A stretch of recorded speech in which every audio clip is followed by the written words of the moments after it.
नमस्कार दोस्तों, गुजरात की राजधानी गांधीनगर से करीब 13 किलोमीटर दूर एक गांव है डिंगुचा नाम से। वैसे तो इस गांव की जनसंख्या 3000 लोगों के आसपास है, लेकिन आधे से ज्यादा घरों पर यहाँ ताले लगे पड़े हैं। बताया जाता है कि 1800 के करीब गांव वाले अब डिंगुचा में नहीं रहते। ये लोग ना सिर्फ अपना गांव बल्कि देश भी छोड़कर चले गए। को जॉब नहीं मिलती थी, तो इससे अच्छा तो प्रदेश में अच्छा रहेगा। अमेरिका नहीं जाएंगे तो मेरे बच्चे की लाइफ इधर है नहीं। आज भी डिंगुचा में जगह जगह पर ऐसे पोस्टर्स लगे हैं, study in UK Canada, free application, offer letter in 3 days। सबसे ज्यादा ऐड अगर आपको इस गांव में किसी चीज की दिखेगी तो वो है यूएस और कनाडा वीजा लेने की। कई एड्स में तो सीधा लिखा गया है कि आपको वीजा मिल जाएगा बिना कोई एग्जाम दिए।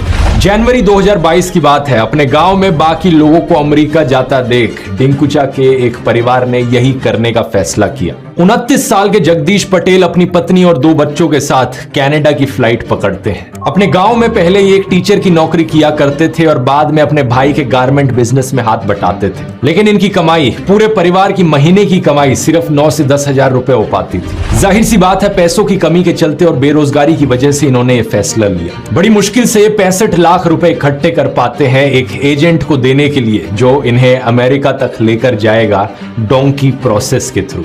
इनकी पत्नी वैशाली बेन का सपना था कि वो अमेरिका में जाकर एक ब्यूटी सैलून में काम करे और जगदीश अपने बच्चों को बेहतर एजुकेशन देना चाहते थे। इस आखिरी उम्मीद में ये अपना गांव छोड़ते हैं और 12 जनवरी को टोरंटो की फ्लाइट पकड़ते हैं। इस डोंकी प्रोसेस का मतलब था कि इनका एजेंट इन्हें यूएस कनाडा बॉर्डर के पास तक ड्रॉप कर देगा और बाकी रास्ता इन्हें पैदल चलकर जाना होगा और अमेरिकन बॉर्डर इलीगली क्रॉस करना होगा। और टोरंटो में लैंड करने के बाद करीब 1 हफ्ता ही बीता था कि पुलिस को पूरे परिवार की लाशें मिलती हैं बॉर्डर से सिर्फ 12 मीटर दूर। Or 5 feet into Canada. There was 3 of them. I didn't see the incident. Oh. Little baby and probably about a 9 or 10-year-old and their father. There's 4 up here total, I guess. इन चारों ने बेहद बर्फीले मौसम में दम तोड़ दिया था। ये शायद इस बात से अनजान थे कि यहाँ पर -35 डिग्री सेल्सियस की ठंड में इन्हें बॉर्डर क्रॉस करना पड़ सकता है। एक बहुत ही दर्दनाक अंत इस कहानी का, लेकिन जगदीश का परिवार इकलौता नहीं है ऐसा। हर साल हजारों की संख्या में इंडियंस कोशिश करते हैं इलीगली यूएस यूके जैसे देशों में जाने की इस डोंकी प्रोसेस के जरिए, और इनमें से कई सारे अपनी जान गंवा देते हैं इस कोशिश में। यही कारण यूएस मैक्सिको बॉर्डर को वर्ल्ड्स मोस्ट डेंजरस बॉर्डर कहा जाता है। इसी मुद्दे पर एक नई फिल्म आई है राजकुमार हिरानी और शाहरुख खान की, डंकी नाम से। तो मैंने सोचा ये एक अच्छा मौका होगा इस प्रोसेस को ढंग से समझने का। आइए जानते हैं इस डोंकी प्रोसेस की असलियत आज के इस वीडियो में।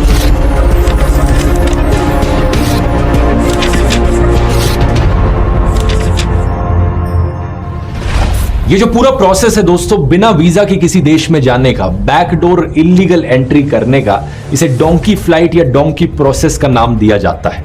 शुरुआत में इस शब्द को सिर्फ यूके के लिए इस्तेमाल किया जाता था। कई इंडियंस यूके तक इस तरीके से जाने के लिए पहले यूरोप की शेंगन जोन में जाते थे। ये 27 यूरोपियन देशों की एक जोन है जहां पर सिर्फ एक शेंगन वीजा की जरूरत होती है।